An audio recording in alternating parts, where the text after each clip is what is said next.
is happening, peoples? We are back after a long hiatus, and we're here to discuss Loki. And since we have been on such a break, we're all the way up to episode 3. So we're going to discuss episodes 1 through 3 thus far. Joining me today is Justin Case. Say what's up. Hello, everyone. How's it going? And E. Marie Whitaker. What is happening? So, we know the drill. We're going to go right to the format, and that is the first section. Whoops, I clicked the wrong thing.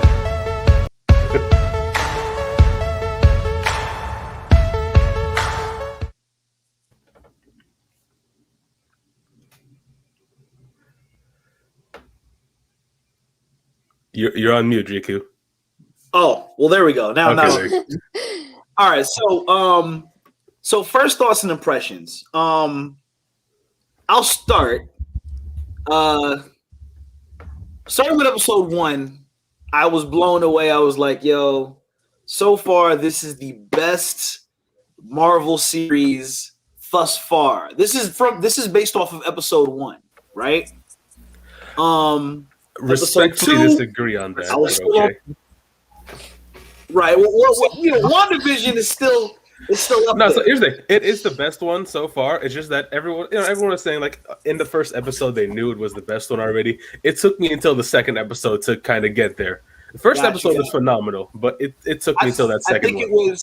It was primarily because I really enjoyed the time concept, and they were talking about the multiverse and the branches of time and the variants. I was like, I am into this. So what's going on, Dwayne? What's happening? What's up, Hey, what's up, yeah? So the first episode, I was like, okay, I'm with it. I'm on board. Second episode comes, I'm like, all right, I'm still on board. A few concerns, but I trust Marvel. Let's see what they do with this. Episode 3 has me a little concerned. Yeah, because there was a lot of lulls. There were a lot of lulls in this episode. I don't know if it was a filler episode to kind of save money on whatever budget they were given for the entire series, and they're saving the big grand stuff for like maybe the last 2 episodes. But those were my first thoughts and impressions of episodes 1 through 3. I don't know where do you guys stand? Let's start with ladies first. E. Marie. Oh my goodness, I do love it. I think it is my favorite series so far. I loved episode 1. Episode 2, I loved even more. It made me really happy that it's Lady Loki. Like, that just thrilled me so much. Episode 3 was not quite as good, but there's some stuff in there I haven't finished. There's this one video, I think it might be Screen Crush. I'm like halfway through. Okay. And he's pointing out a lot of stuff that made the episode better.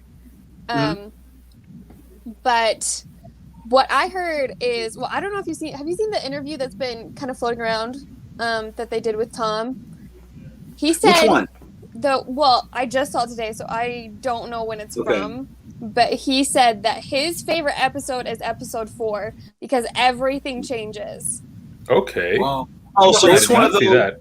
So wait. So is he saying that episode 4 for Loki is like our episode 4 for WandaVision? That's what it sounds like. Changes everything. That's what it sounds like. I'm not. He just said he really he wasn't allowed to say episode 1 because that's what the interviewer was like. You're not allowed to say episode 1. So what other episode is your favorite? And he said episode 4 and almost episode 5. So okay. So I'm holding on. Yes. All right. Want to see what happens. All right. So Mr. Case. Well, so one thing that I did notice in the second episode, I did like the Lady Loki reveal. But so I kind of saw that coming since they wouldn't reveal their face. I immediately thought, okay, this is either a black Loki or a woman Loki. Yeah. I was kind of hoping black Loki, but woman Loki works just fine. It was a great reveal.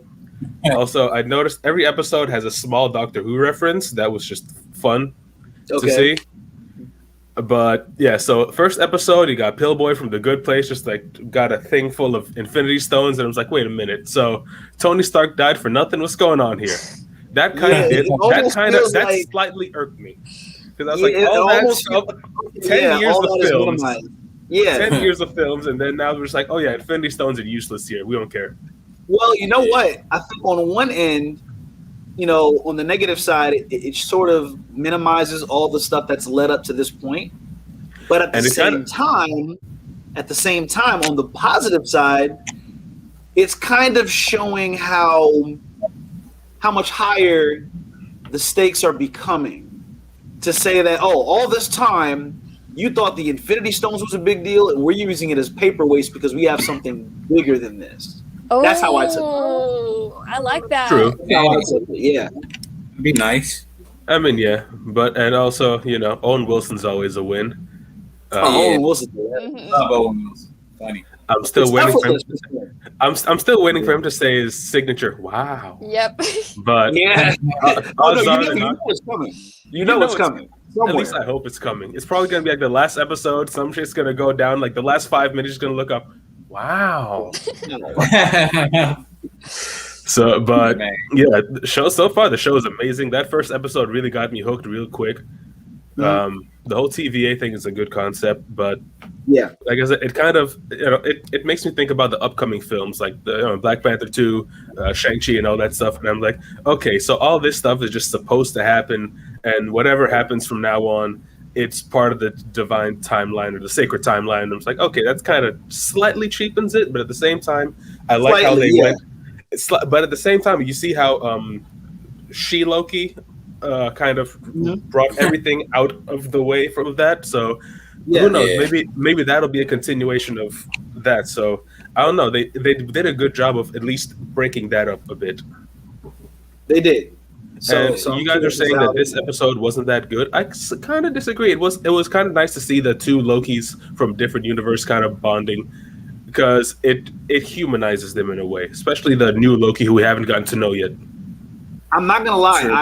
Sure. I was torn as to whether it was Lady Loki or in like some form of Enchantress. Right. A lot of people are I thought saying it might that, be a version of Hela actually. Because I saw the there's a blonde version hair. of Hela and that's I'm like, Loki's daughter. Yeah. So I guess it's confirmed that it's Lady Loki. I guess. Yeah. Yeah. I don't know if She's Sylvie Laufey daughter or something. I think so. I gotta double check that. But yeah, I think so. Now Dwayne has some words. Oh. I saw him. I saw one of his IG posts, so I want him to share his thoughts because it's a little bit in the other direction. So let us know what you think, Dwayne. I think.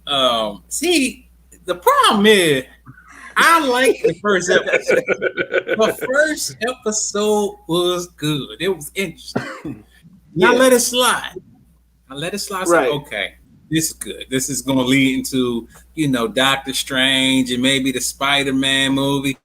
Who knows what's going to happen. We can bring people back with this right here, timekeepers and whatnot. Second episode came. I was like, okay, this is a mystery right here. They taking us on a ride right here. I like that. And the reveal that we had another Loki out here. Oh man, come on. That was good right there. Then the third episode came and it was a little slow. A little slow. A lot of conversation, a lot of exposition. Yeah, but I guess it was necessary. It is necessary. It's like the first half of Endgame was, mostly just building up. Yes. So That's true. That is true. I saw Endgame as 3 movies in one. Yeah. So the first third of the movie was a drama piece. Mm-hmm. The second third was a heist film. Then the third was an all-out war epic. Yeah. That's how I look at it. If anything, you could also split up that first third of yours into the first part being Infinity Wars Part 2, and then it going into Yeah. They almost named because if you remember the comic book history, Infinity Gauntlet came first, then Infinity War, right? They were going to do the reverse originally and name Infinity War, and then Infinity War 2 would have been Gauntlet, the Infinity Gauntlet. Right? So they were going to name it Infinity War for part 1 and Infinity Gauntlet for part 2, but then they changed it to Endgame. I'm kind of glad they thought. See, they ran out of names. They want to do something new. Well, because remember, originally when the Russo brothers were asked if it was ever mentioned, the title, they said no, because originally it was going to be called what's it called? Gauntlet. But then they changed their mind at the last minute and changed it to Endgame. I think that's smart. That's smart. Yeah, because of what the way Doctor Strange said it when he was talking to Tony Stark at the end of Infinity War. He's like, "We're in the end game now," so it was a. You remember that, but also Age of Ultron. Age of Ultron. He was like, "That up there, that's the end game." Oh, yeah. Hey, they snuck that in. You digging from the crates right there. You digging deep. That's good. It's all in there somewhere. That's taking it way back to reach all the way back and use that quote as the title is quite interesting. Yeah, definitely. That's smart. I mean, otherwise, what are they were going to call? Avengers. Payback's a bitch. Infinity War Part 2. We coming for that ass, Thanos. Yeah. So let's get into the nitty gritty of what's going on here. We're gonna go to this.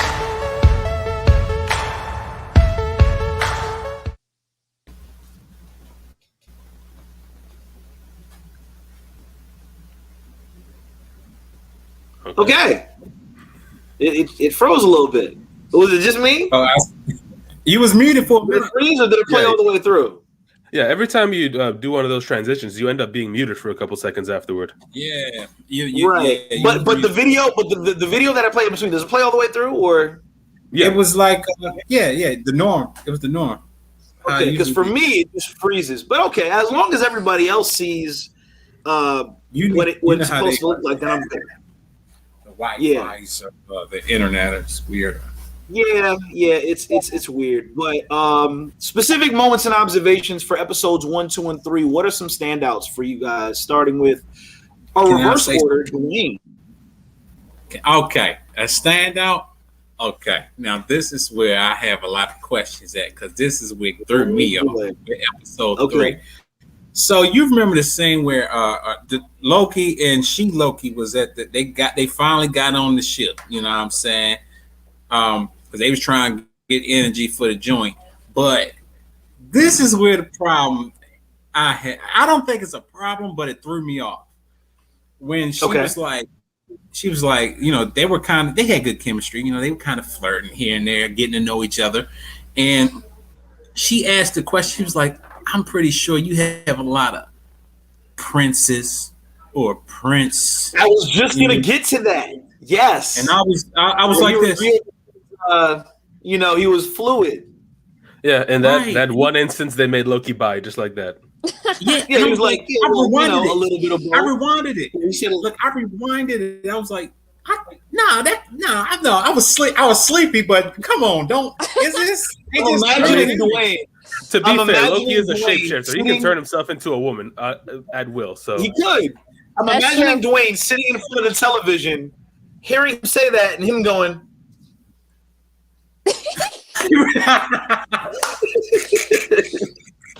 It's like, hold up a minute. But no, that was a thing. That was a thing. That was the thing that they mentioned. Just like that, they made it all inclusive. Yeah. So maybe they're trying to bounce back from the whole issues they were having with damn it, Sam Wilson, actor. I can't remember his name. Oh, you talking about Anthony Mackie? Anthony Mackie. Thank you. My God, all I could think was Sam Wilson. Anyways, but yeah. Because apparently they were people were mad at him because he talked about how his relationship with Bucky is just platonic. They're good friends. Y'all trying to make everything gay these days, and everyone got pissed at him. Right. They trip. But he also pointed. I like the way Anthony Mackie worded it, though. He was very careful because he was like, you're taking something you're taking a beautiful friendship and you're trying to mold it and twist it to anything, and all of a sudden a regular friendship isn't acceptable. Yeah, and he doesn't see that as right. Now, he has a point. Yeah, he has a point. I agree.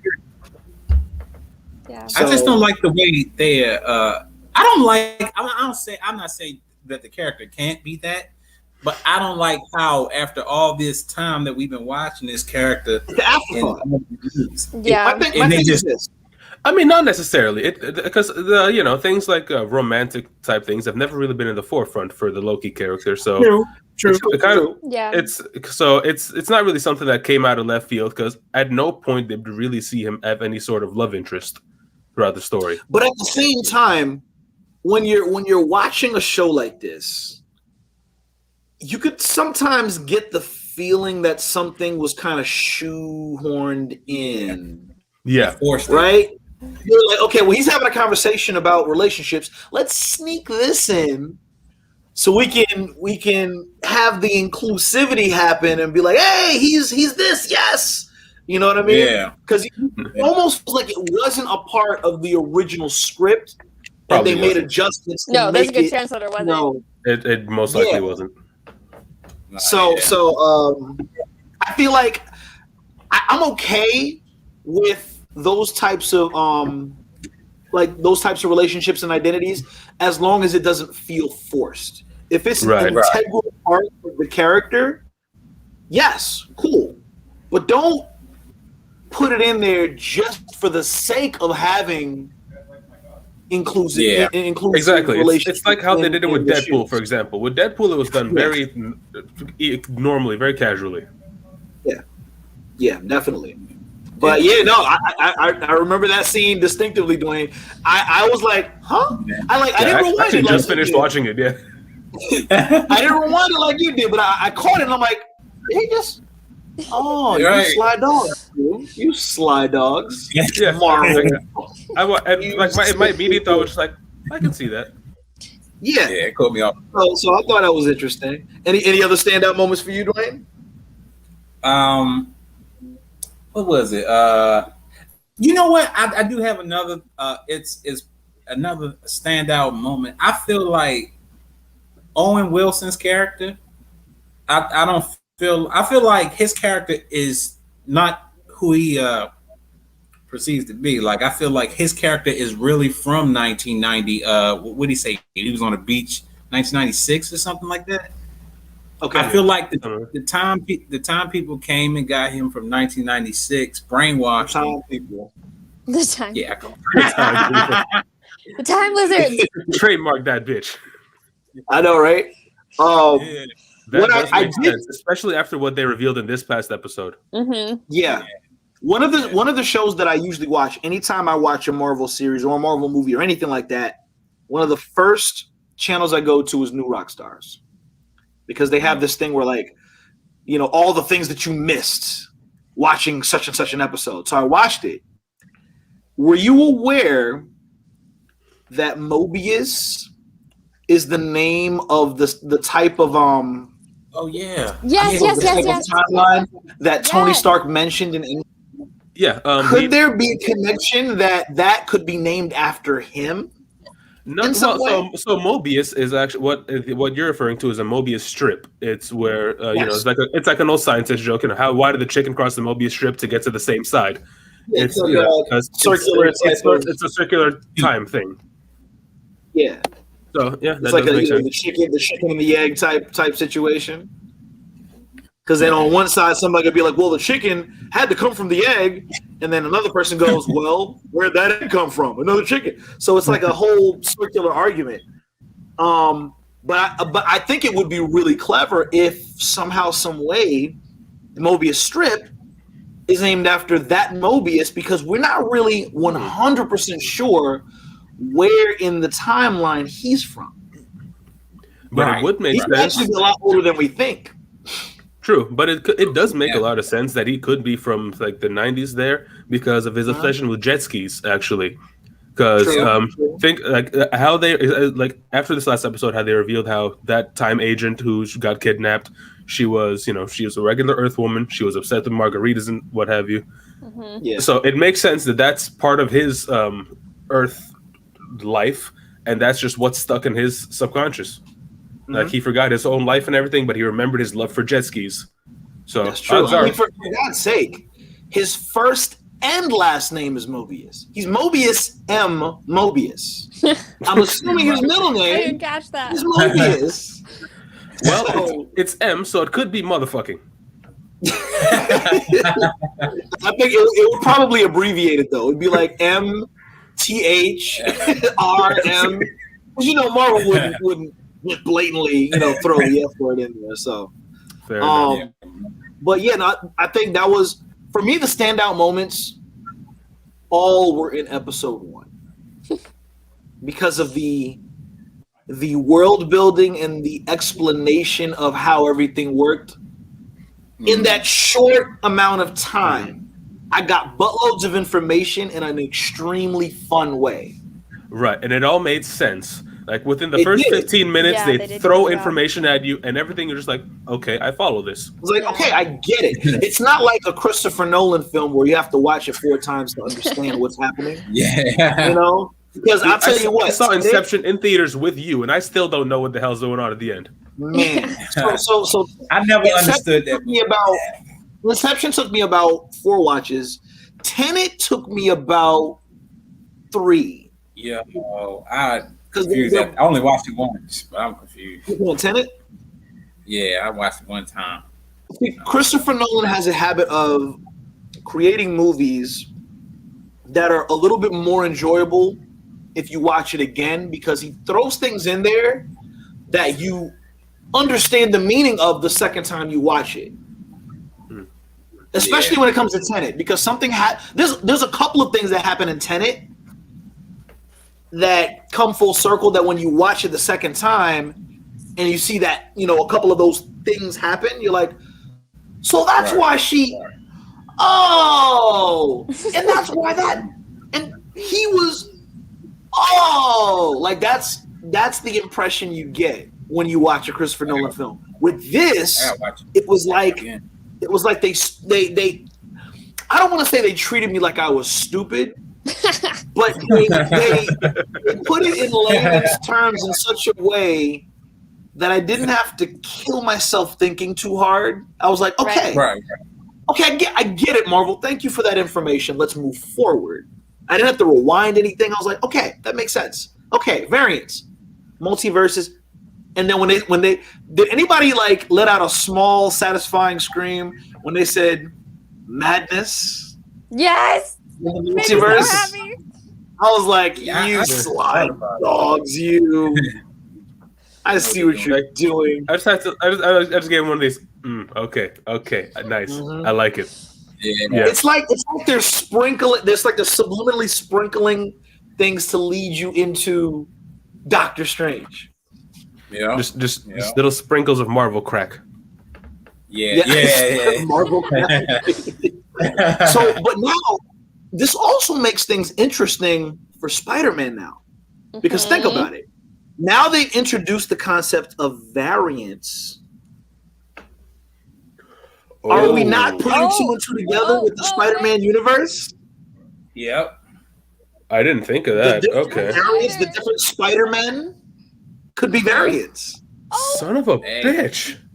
Oh, but hold on. I got a question though. I got a real good because so if we're talking about variants, can't there be another variant? Is it possible that there could be another variant of Tony Stark out there? If we can go back and get another Tony Stark, Possibly. Happening. I mean, there could be, but at the same time, that means they'd have to cast someone. Explore that. Right. I don't know if they're going to explore that. I don't think they would. Probably understood that there could be there could be multiple out there, but I feel like they're steering their focus in a different direction, because the moment they started mentioning variants and they showed the animated character, but they show different versions of him, and then they fast forward and they show different versions of Loki. Immediately, I thought Spider-Man Tobey Maguire, Spider-Man Andrew Garfield, Spider-Man Tom Holland. Please. It makes So I'm like, yo, that's the easiest way to explain. And then, heck, who knows? They might sneak in a couple of seconds of, a Miles Morales appearance. Who knows? That's what I was thinking too. Yeah. Oh, that'd be so good. Love that. Honestly, it would be really funny if they just pull in the whole Spider-Verse cast at the end of that Spider-Man movie. Just have Peter Porker come in, Spider Noir, all that. Peter Porker. I would be curious what a live action Peter Porker would look like. That would be quite amusing. That would be kind of disturbing. It's probably going to look very similar to how they made Howard the Duck look in his little appearance in Guardians. I mean, Howard the Duck. Actually, a lot of people didn't notice it, but Howard the Duck was also in Endgame. He was. Yeah. He was in for a split second. Yeah, he was. No, he that. My bad. Yeah, for a split second in the last fight when everyone was coming back in. Avengers Assemble, and then when they start running, and the camera pans to everybody fighting, very briefly you see him. Yeah, you see him with a big ass gun. I sent a picture. Here's my question: who is Howard the Duck fighting? Like who? Like we haven't seen him have any conflict with anybody all this time. And now he wants to join the fight. All we seen of him was after credit scene with him in his apartment, and we didn't even see this man disappear and there's no action on it. He just ended up in the movie. He just showed up. I guess. How is he Marvel? How is he a Marvel character? Like I'm just trying. I never knew he was. I don't know. Maybe it was one of the more obscure characters that was done for like comedy relief, and then they just developed a cult following. Right. Like, so dang, what? Yeah. Apparently, he's a very funny character. I don't really know that much about him. I might dig in just for curiosity's sake. But they got the movie. Yeah. I seen the old movie. They do. The old movie. The old. Yeah. It was pretty bad.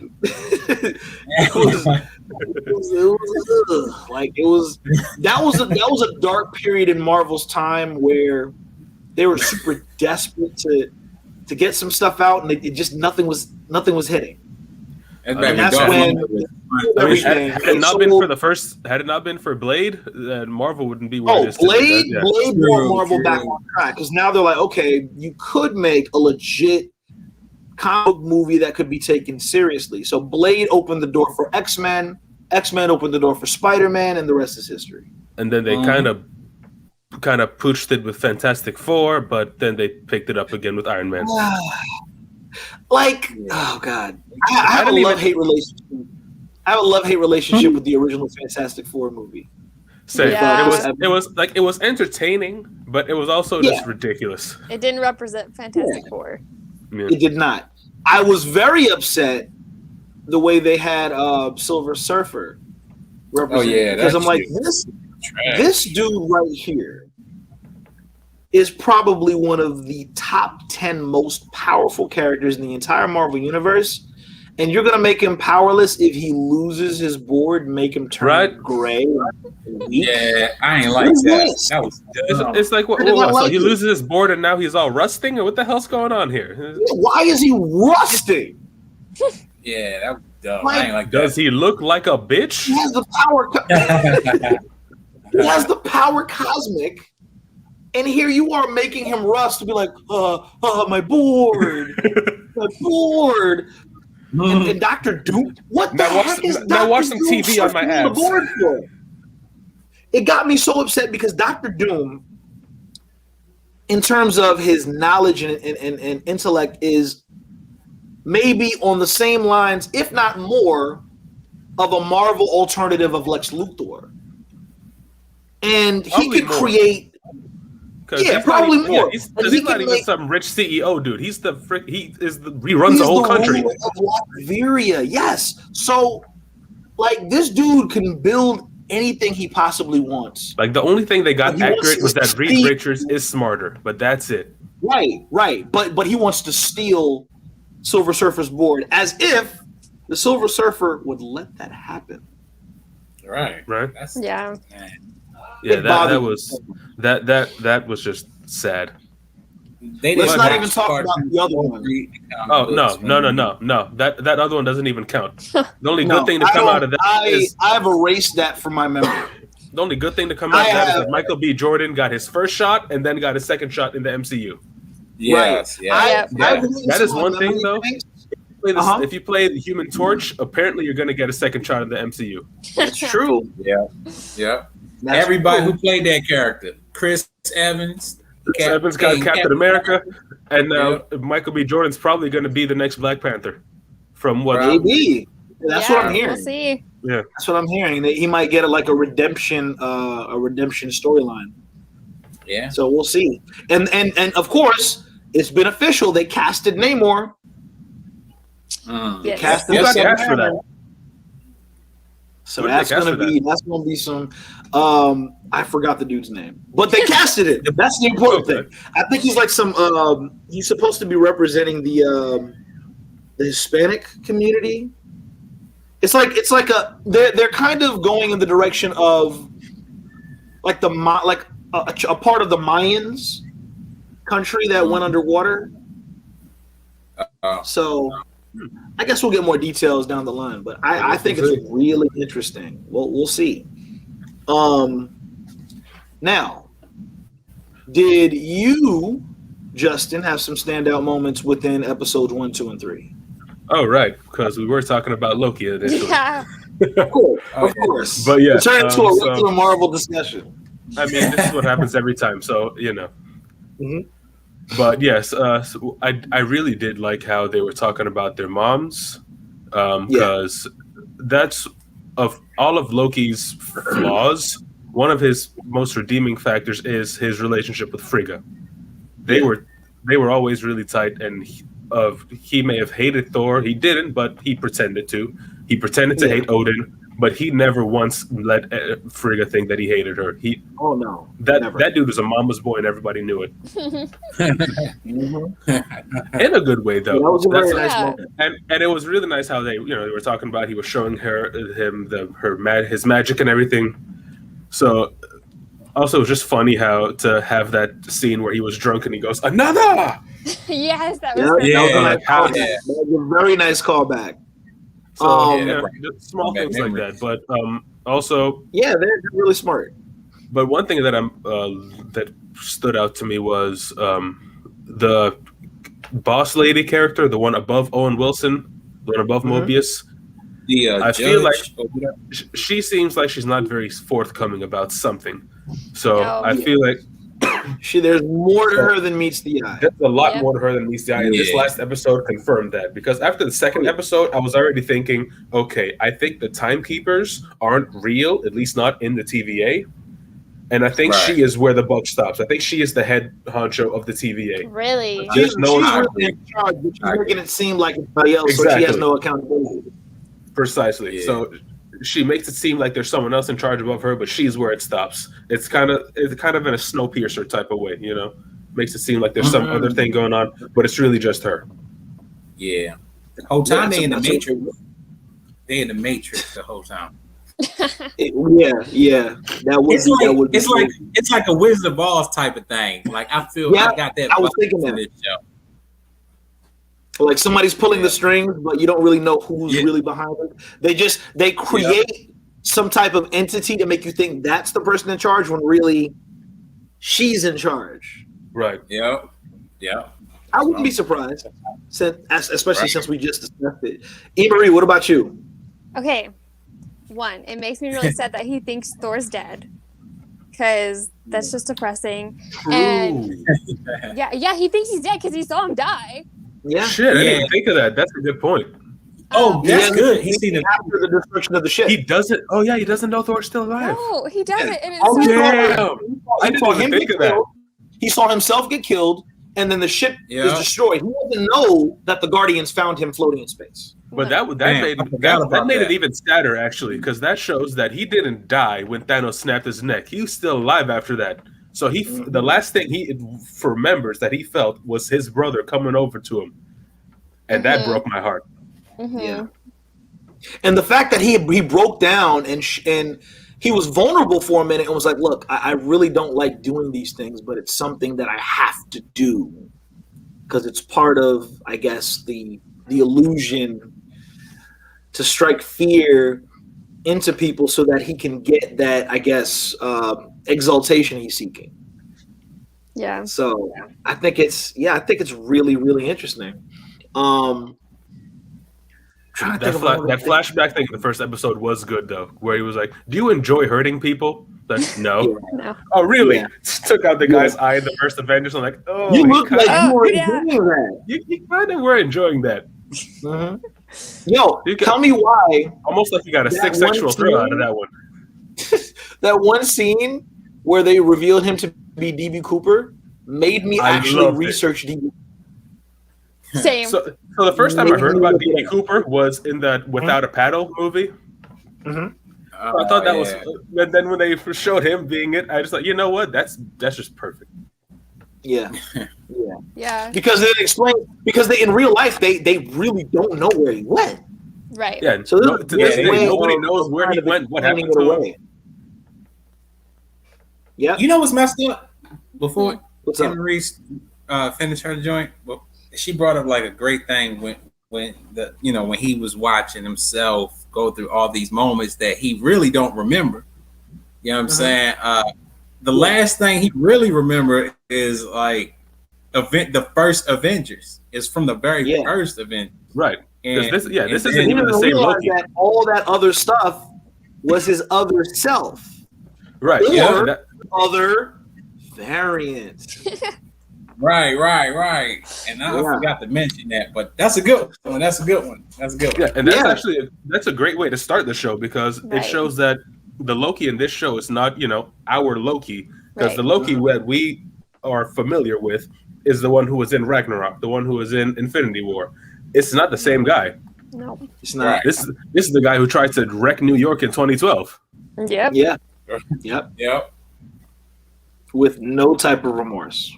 Exactly. Yep. So he's still not as, I guess, emotionally mature as the other Loki.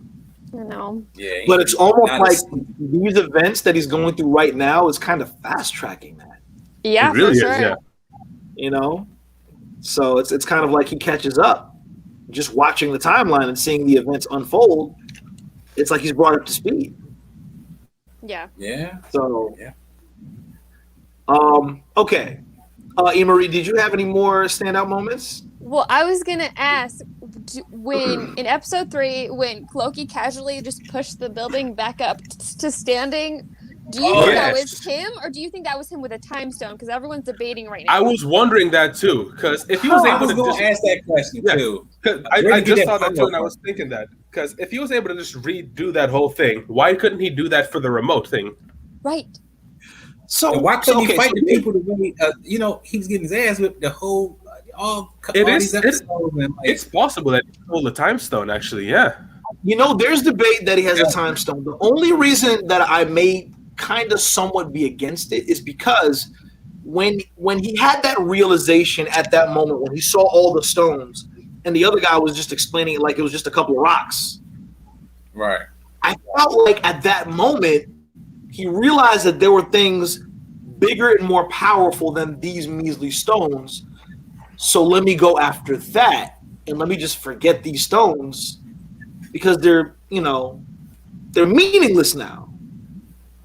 You know what I mean? That's what I thought. I thought that because of that realization, he's not really using the stones after he realizes how useless they are now.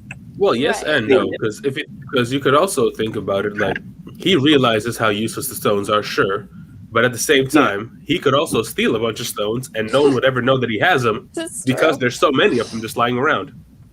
Yeah. Also, and as far as we know, Sylvie actually has a Mind Stone that she's using to control people's minds because she never really explains how her powers work. She just says, "I just grab them, reach into their head, and then do the thing." I'm like, okay, yeah, but she might have a Mind Stone. That's true. I didn't think about that. Okay, but if it wasn't the stone, how did he get the building back up there? I want to know that. Yeah, I want to know that too. I really think he has a time. He would have done something like that in the past if he could have done that then. True. That's good. He would have done that in Infinity War if he could have. I was thinking about that. Like, how did he get that? Yeah, I immediately thought that too. I was like, okay, he either has a time stone on him or he figured out some sort of magic to do that. He might have pocketed a stone, like E. suggests. I think that could be a possibility, especially since there's so many of them. He figures he can just take one and nobody will miss it. You know, as long as he leaves the Tesseract cube behind and just takes another space stone, they'll never notice because, as far as anyone knows, Loki is obsessed with the cube. Mm-hmm. Yeah, that's true. Dang, I just think it's really interesting that he would specifically take a time stone, especially since he hasn't had any dealings with any of the other stones, but the Tesseract and the Mind Stone. And the Mind Stone. Were the only people he had direct contact with. The Time Stone, I don't think he had any knowledge of. Perhaps, but it makes sense that he would take a Time Stone, though, because after the first episode, he saw everything that happened, and he saw that he is partially responsible for his mom being killed. So it makes sense that he would take a Time Stone to at least undo her dying. Ooh. Because you can see that his biggest regret is that his mom died, and that he is responsible for it, and he would do anything to undo that. There's actually a theory. Maybe you guys have heard of it, but there's also a theory that Thor: Love and Thunder takes place in a separate timeline, where Jane becomes right. Because they show that Mjolnir is in that movie and that Jane has it. Right. And Jane is there, and she picks it up. Well, we don't know that, but Jane would be there at that time where the hammer is, giving her the opportunity to possibly pick it up. Right. And if Steve was successful, he brought it back, so it still got destroyed in that timeline. Hold on, you know what? We're in theory territory, so let's hit the graphic. Oh, yeah. Probably gonna mute.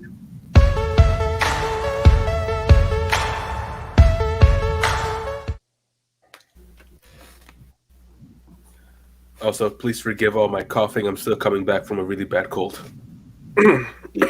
We forgive you. We totally forgive you. So aside from what we just spoke about, are there any additional questions, predictions, or theories? This is my prediction for the entire series as a whole.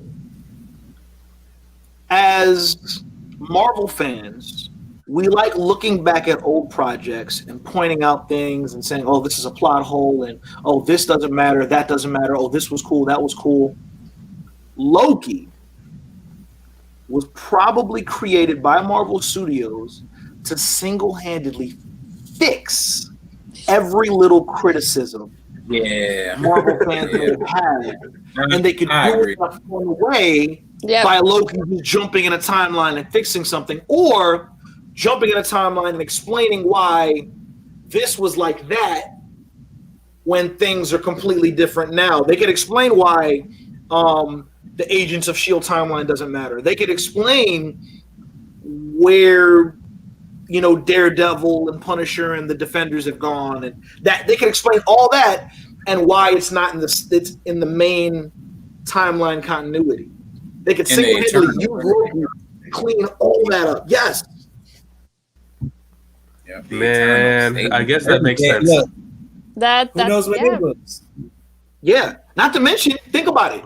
I think they premeditated this because Loki greenlit season 2 before season 1 ever came out. Mm-hmm. Wow. So they had to have been thinking this through. Like, okay, the fans are talking about these plot holes, so let's directly address them through the character of Loki. Damn. That totally makes sense. I mean, to be fair, we all knew that Loki was going to be a hit before it even came out. Loki is so many people's favorite character. But to be this important is a game changer for him. Not really. To single-handedly be responsible for certain timelines and making sure that certain things are canon and certain things are not, that's a big responsibility. Yeah, fair enough, yeah. You know? So but, I think that's pretty cool. That's the only theory I could think of at the moment. I don't know what else. I mean, other than what we pointed out with the variants with Spider-Man into the Spider-Verse and all the Spider-Man and all that. That addresses the variant theory. Timeline fixing with Loki. The whole madness mentioning for Doctor Strange. It's just there's so much foresight in this series, and it's actually on that note, because notice how at the end of episode 2, what was it, the great timeline or whatever they call it, the sacred timeline. It was one main timeline, and they were talking about how it used to be all separate, different ones that were at war with each other. Mm-hmm. So it makes sense that at the end of the first season of Loki, all those timelines are going to be separate again. Right. So the whole TVA is going to be disbanded. The whole timekeepers thing is going to be shown to be bull. The judge is going to be dethroned, you basically. You just made me think of something crazy. So, okay, because my mind is moving really fast. The Nexus events that they're talking about multiverse wars, right? Yes. Could that be alluding to? Because remember, what could be bigger than Infinity War? Something else that has war in the title. Secret Wars, maybe? Probably. That would be really cool, though. Yeah. Because, where else do you go after the events of Infinity War and Endgame? Now you take multiple characters from multiple universes and have them participate in a Nexus level event that they keep mentioning. Because this is not the first time they've mentioned it. They mentioned it in WandaVision, and they're mentioning it now. That's true. Wait, when did they mention it in WandaVision? Remember the doctor scene? The commercial? Where, go to your doctor, and they mentioned Nexus as the... I think it was the Nexus as the medication, which is an underhanded way of mentioning Nexus level characters and Nexus level events. Right. And then they mentioned Nexus again here in Loki. Mm-hmm. Yeah, they keep mentioning it. We're gonna get something. Yeah, that's something. Okay. I'm telling you, man, these are all breadcrumbs. Yep. And Marvel's doing it on purpose because they're so daggone smart. It's crazy. I need you guys to hire me. That's what I want. Hey, yo, Marvel, send this man a job application. Hey, man, we can be right here. Look, I am all for it, and I will take all of y'all with me. Shoot. Yes. Yes. Because, man, that would be exciting. Because they're just so daggone smart. Like it's like they figure things out. It's like they have their hand on the pulse of what the Marvel fans are talking about, and they're like, "Oh, you said this? Oh, we got something for y'all. Just hold on. Just wait they for probably have a focus group full of nerds just like us, just sitting around talking about this, and it's like, "Oh shit, that makes sense." Okay, you're right. And they have a lot of focus groups, and they take their notes and they go, "Okay, so seems that they want this. So let's drop a few hints, letting them know that it may or may not be coming, so they can create their own theories, and then just hit them with it out of nowhere." I'm gonna tell you the problem I got with Marvel. And they can, look, they can fix this if they listen to me. Marvel and all the people out there in TV land. Hey, yo, Kevin Feige, listen up. Y'all watch and listen up. Please go back in time and reset the time frame for the Hulk, please, so we can have a better. Can we get the Hulk? There's 2 possibilities for that, right? No, 3 possibilities now that I think about it. Okay. 1 possibility is somewhere, some way, Loki tries to go back in time to get revenge for the Hulk slamming him all over the damn place in the first Avengers Edward Norton, right? And somehow maybe that could be a role, or they could address it in Multiverse of Madness, because we still, till this day, we still don't really know what the storyline is. We just know that a multiverse is involved, and we know WandaVision is involved. Not Wanda, right. Wanda, aka the Scarlet Witch, is involved. So we're gonna get all three Hulks. We're gonna get Eric Bana, Edward Norton, and Marvel. First of all, hold on, I gotta stop you right there. The Eric Bana Hulk gets me so furious because what was one of the major fight scenes? The dogs. The dogs. Dog, man. The dogs. And then wait. And then the last scene, he's getting drowned by a man made of water. That's his daddy. He got drowned by daddy. But he's the Hulk. If we create a character named the Hulk, we want to see him fight something, not get drowned in the water. I was furious. I agree. That ending was dumb. Okay, I gotta watch that movie again. I haven't seen it in like 10 years. I can't defend that. And then look, so upset. But then they made up for it with the Edward Norton Hulk, where he fought the Abomination in the street. One thing now where it has it, that character, that guy that played Abomination, is coming back in the She-Hulk series, along with Hulk, with Mark Ruffalo. Right. Whoa. How Mark Ruffalo in there as how he is as the Hulk? Yep. A punk? Yeah. No, he's gonna win. Regarding that though, I'm still upset about Endgame because sure, after he did the snap, the Hulk, his arm should have healed within 20 seconds. Yeah. His healing factor is up there with Wolverine's. His arm should have been healed immediately. That was bullshit. His healing factor surpasses Wolverine. There you go. Man, his arm should have definitely regenerated. So that did piss me off. And another thing that annoys me is that he never does the clap move again. You got Hulk walking around in a sling and can never do a stunt. They got to fix this, man. He can never again do a just because he's smart Hulk doesn't mean he can't still be strong. Right. Yeah. Exactly. But hey, we'll see. Because once again, Kevin Feige did to the Hulk what Akira Toriyama did to Gohan. They're making him weak for no damn reason. Right. Yeah, that got me upset too, Gohan. That's a whole different story. And they threw that Dr. Hulk stuff on us at the wrong time. No, it made sense to have that. We needed someone to get his rematch. We wanted Hulk to get his rematch with them. I want a rematch, man, with Thanos. It happened. They doing too much with the time. We can go back and play with it. I think that since Hulk, was able to use his brain while he was in Hulk mode, that he learned to do some martial arts, so that in Endgame, I figured there would have been a rematch between those two, just one-on-one, hand-to-hand. That would have been some cool shit. That would have been so cool. That would have been really dope. Like just the battle of the beasts, pretty much. Yeah, that would have been so cool, but no. But I'm holding on because I know Marvel has also with the multiverse thing, they might bring back Terrence Howard. Oh shit! Okay. No, that would be funny. That would be funny. Just Terrence Howard and Don Cheadle standing next to each other.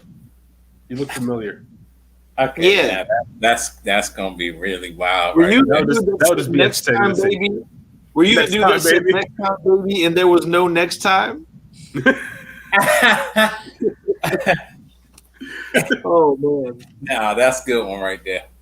They got it. Then Terrence Howard will be like, "Next time, baby," and then Don Cheadle will show up and be like, "Boom, you looking for this?" He'll be wearing the suit. He'll be wearing the suit. He'll be like, "Yeah, this, like the suit you never got a chance to wear." Oh my god! Or he'll come back and he'll be like, "I'm back, baby." Man, somebody from Marvel Studios is gonna watch this later, take all their notes, and somehow incorporate it in their future storylines. And I'm here for it. I'm perfectly okay at some with point, it. Terrence Howard comes back and he says, "I'm back, baby." I'm like, "That's my line right there." Yes. Me and Justin are gonna be like secretly high-fiving each other during that scene. That would be great. But yeah, man, I'm excited, man, because of course we got Shang-Chi that's coming out, we got Eternals coming out, we got Black Widow coming out in a few weeks. I cannot wait for I'm Shang-Chi. so excited. Yeah. So Eternals also just annoyed me because I'm just sitting there thinking, so these guys could have intervened during Infinity War, during Endgame, and they didn't do shit. Yeah. Everybody's asking that question, but I'm reserving my judgment because I'm sure they're gonna watch. Like I'm gonna wait till the movie. I'm gonna go into that movie with an open mind, but right now, pre that, I'm still annoyed. I'm just annoyed with them, thinking they could have done something, anything. We're just gonna casually sit around their table and go, "Oh, I can leave the Avengers." No, you can't, because you were never there to begin with. Yeah, they were around there making jokes. You sitting there watching it like a television instead of participating in saving the world. So you mean to tell me a possibly extinction level event that is the snap wasn't enough for you to jump in and be like, "Hey, guys, calm down"? I mean, not necessarily. They are the Eternals, so the snap doesn't really affect them in the same way. Oh man, that's true. True. But they didn't think that us humans needed help at that time. Well, think of it from their point of view. Y'all got your peoples. To them, it's like watching an anthill get drowned. You're just like, damn, that sucks. Oh well. Hey, you know what? I never thought of that. That's a very interesting. That's kind of true. We never really considered we never consider the perspective of bugs in our human world. Exactly. The things that they go through on a daily basis, and we think nothing of it. That could probably be the equivalent to the Eternals from their point of view. Because from their point of view, there's in 100 years, they'll still be the exact same. They'll look the exact same way that they do now, and everyone that they know is going to be dead, and there's going to be a new generation of people walking by. So to them, it's not really that consequential. Hey, true. That's dark. So you know what that reminds me of? It reminds me of what Omni-Man said during the last episode to his son. Exactly. 500 years from now, what are you gonna have? Oh, they'll have you, Dad. Yeah, ruthless. Invincible. I'm waiting for Invincible season 2. That we're gonna have to start some spoiler talks for that. Now I have to watch Invincible again. Yeah. Wow. But yeah, man, I'm really Marvel can make movies for the next 20 years and not miss a step, and still be swimming in money. Mm-hmm. Swimming, not even walking, swimming in money. Scrooge and then burn a couple of those bills just for fun. Yeah, everything they make now. They probably use Benjamins to light their joints. Yeah. They have a roll of $100 bill toilet paper right now. That's like right now. Yes. And they don't lose sleep. Nope. It's crazy. It's so crazy. But hey, man, I'm really excited. Any closing thoughts after we've seen this amazing 1-2-3 punch of Loki? Well, seeing as Tom Hiddleston said that 4 is his favorite episode, I'm looking forward to next week. Same. I can't wait. But yeah, I'm sticking with what I said. Timekeepers aren't real. Judge is the head bitch. He's going to use the time stone to bring back Frigga. Okay. All right. I'm with it. I'm here for it. This is one of the series where I really don't have a clear prediction because it can go anywhere. For real. Especially if everything's supposed to change in episode 4. Yeah. Especially because like with WandaVision, you kind of knew something else was going on, and you were trying to figure out, okay, what's the grand scheme of things? The scale of what this Loki series is way too big for me to predict any It's single impossible to figure it out because it could be anything. Mm-hmm. Yeah. Now, even between last week and this week, we learned that the TVA agents are actual people who are variants. Right. Uh-huh. Mm-hmm. Yeah. So that changes everything. So between now and next week, what the hell are we going to learn? Man, who knows at this point? Who knows? I don't know. All I know is I'm here for it. I'm glad that that Marvel is doing this, and they just need to keep it up. And as always, all hail Kevin Feige. Yes, yes. Now hire us, please. For real. I'm sure. Come on, Kevin. Any of us would. Yes, any of us would jump at the opportunity of being in that room, hearing the Marvel conversation. Oh my goodness! Yeah. If I get a phone call or email about that, I'm on the next plane out to LA. Yeah. It's on. Yeah. Oh yeah. Oh yeah. Definitely. And I'm calling you to come with me. Oh, absolutely, man. I'll dip into my savings. I'd be like, hey, yo, saving. I'd be like, no, man. Hey, I need my producer on this. GQ. Yeah. I don't go without him. Word. Got you, fam. Nice. Yeah. I appreciate it, cuz. Shit, they have fuck you money, so it might as well. I think eventually Loki would catch feelings for She-Loki. You know I've been thinking that too, but it's just weird. But it's so weird. Weird. That'll bring a whole new. That's like a whole new definition of go fuck yourself. Yo, I was just gonna say, would that be qualified as like, how do I put it? Is that like borderline masturbation? Because it's yourself, not yourself. I'm not sure. I don't know how that works with the timelines. Does that? That's what I'm saying. Like, is does it that really? count? Is it you? Then again, is it it's like not you, but somebody else that's not the you? real. The real question is that incest? Because you also got to think of it. They never mention the name of her parents. So her mom, her parents might be completely different. So we don't even know who her parents are.